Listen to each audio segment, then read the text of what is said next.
नमस्कार दोस्तों, मेरा नाम है Ashish Rathore. Indian rail dynamics channel में आपका स्वागत है। अगर आज आप मेरे चैनल पर नए आए हैं, कंटेंट पसंद आए तो सब्सक्राइब करना मत भूलिएगा। दोस्तों, आज आपको बताने जा रहा हूँ एक बड़ी अपडेट दिल्ली से भोपाल तक थर्ड रेलवे लाइन प्रोजेक्ट की। देखिए, ये चीज़ जो मैं बोल रहा हूँ, third railway line project Delhi से भोपाल, ये इस तरीके से लॉन्च हुआ प्रोजेक्ट नहीं था।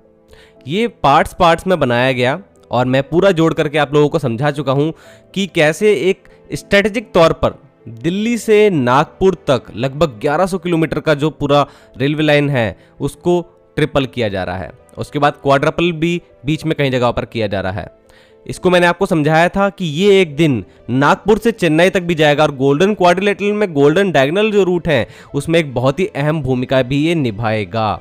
इससे क्या होगा, बहुत सारा जो ट्रैफिक है फ्रेट का जो यहाँ पे चलता है वो भी आसानी से चल पाएगा और हमारी हाई स्पीड ट्रेन जो यहाँ पर चल रही हैं, देश की सबसे ज़्यादा तेज स्पीड में चलने वाली ट्रेन भी यहीं चलती हैं, तो उनको भी एक अच्छा स्पेस मिल पाएगा तेज गति से चलने में। तो इनको एक हैवी डेंसिटी रूट भी कह सकते हैं। तो यहाँ पर आज मैं आपको अपडेट दूंगा दिल्ली से भोपाल के लगभग 700 किलोमीटर के ट्रैक की, जिसमें सबसे इंपॉर्टेंट काम जो कि दिल्ली से मथुरा लगभग 140 किलोमीटर का पहले ही ट्रिपल और क्वाड्रपल ट्रैक्स का काम कंप्लीट हो चुका है और यहाँ पर ये लाइंस चालू भी हैं। इसके बाद अहम काम शुरू होता है मथुरा से झांसी 274 किलोमीटर का काम, जो कि आरवीएनएल के पास में था। पिछली अपडेट्स में मैंने आप लोगों को काफी जानकारी दी थी। ग्वालियर तक, मुरैना, बीच में धौलपुर और चंबल ब्रिज जो कि थर्ड रेलवे लाइन का ब्रिज होगा वो कंप्लीट हो गया था, उस पर रेलवे लाइन बिछाई जा रही थी।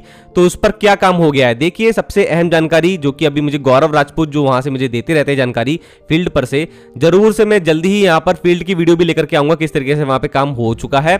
उन्होंने मुझे जानकारी दी कि चंबल ब्रिज जो कि थर्ड रेलवे लाइन के लिए बिछाया जा रहा था, वहां पर ट्रैक बिछ गया था, वो मैंने भी आपको दिखाया था, लेकिन अब वो चालू हो चुका है। जी हाँ दोस्तों, और अब आगरा कैंट से ग्वालियर के बीच में एक थर्ड रेलवे लाइन का जो काम था वो कंप्लीट है और यहाँ पर ट्रेनें चल पा रही हैं। ये अपडेट थी। दूसरी बात, अब थोड़ा और पीछे चलते हैं, मथुरा और आगरा की बात करते हैं। देखिए, मथुरा और दिल्ली कंप्लीट है। मथुरा से आगरा के बीच में एक छोटा सा पॉइंट है लगभग 20 किलोमीटर का, जब हम आगरा में एंटर करने ही वाले होते हैं। राजा की मंडी रेलवे स्टेशन पर थर्ड रेलवे लाइन का काम नहीं हो पाएगा और यहाँ पर काफी विरोध प्रदर्शन भी हो चुके हैं, तो ये तो नहीं होगा। लेकिन कीथम और आगरा के बीच में जो 20 किलोमीटर का ट्रैक है, वहां पर बिल्लोचपुरा जो कि रनकुता के बाद में आता है, वहां से थर्ड रेलवे लाइन को अलग से बाईपास करते हुए लाइन निकाली जाएगी जो कि बाद में मेन लाइन के साथ में ही आ जाएगी पैरेलल में। तो ऐसे ही ये काम होगा, लेकिन अभी उस पर काफी काम चल रहा है। अब यहाँ पर सिर्फ इस हिस्से को छोड़ दें, यहाँ पर थर्ड रेलवे लाइन का काम कंप्लीट नहीं हुआ है।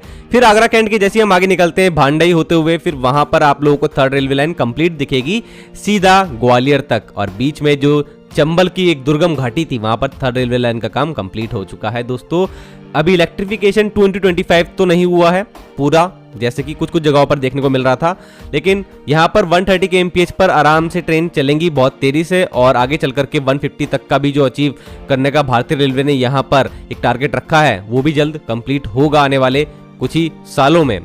और एक बात और आपको बता दूं, यहाँ पर जो अभी ट्रैक्स पुराने बिछे हुए हैं, जो पहली लाइन थी, दूसरी लाइन थी, तीसरी तो चालू हो गई है, तो तीसरी का तो अभी फायदा उठा करके पहली और दूसरी लाइन के अहम जगहों पर ट्रैक्स की बदली हो रही है। दोस्तों, ये अभी फील्ड की अपडेट गौरव राजपूत जी ने दी है, जहां पर कुछ ऐसी जगहें हैं जहां ट्रैक पुराना हो चुका है, वहां पर नई R260 रेल्स को डाला जा रहा है। पूरे ट्रैक्स पे तो नहीं लग रही R260, लेकिन जो स्विचेस हैं उनको बदला जा रहा है, और कुछ अहम जगहें हैं जहां पर और ज्यादा स्ट्रेंथ की जरूरत है ट्रैक को, वहां पर इन तरीके की रेल्स को लगाया जा रहा है।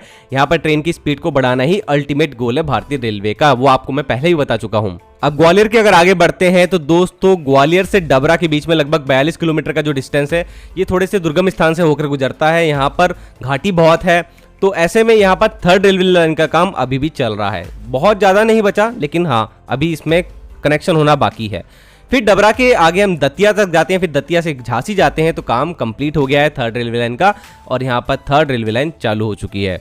ये एक इंपॉर्टेंट अपडेट था। अब झांसी से आगे हम बबीना, ललितपुर, बीना होते हुए भोपाल पहुंचते हैं, तो 291 किलोमीटर का लगभग डिस्टेंस जो है वो दोस्तों अब यहां पर भी काम कंप्लीट हो चुका है।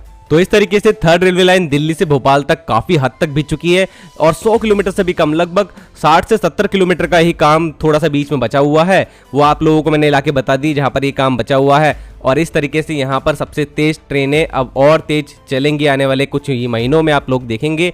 और कवच बिछाने का काम भी यहाँ तेजी से चल रहा है। और यहाँ पर 160 km पर जो अभी तक ऑपरेशन हो रहे थे आगरा से दिल्ली के बीच में, उसमें भी अभी अपग्रेड किया जा रहा है। जो सिग्नलिंग सिस्टम्स वगैरह हो गए और ट्रैक्स हो गए और भी चीज़ें हो गई, उन सबको अपग्रेड करने के बाद ही ये ऑपरेशन और बड़ा किया जाएगा। ओनली दिल्ली और आगरा के बीच में 160 नहीं, बहुत बड़े सेक्शन में 160 km पर ट्रेन अब यहाँ पर चलेगी, जिसके लिए तैयारियाँ अब बेसिक स्तर पर हो रही हैं। तो दोस्तों ऐसी जानकारी आप लोगों को आने वाले दिनों में फील्ड से भी दूंगा, किस तरीके से ट्रैक बिछा हुआ है। आज के लिए इतना ही। वंदे मातरम, भारत माता की जय।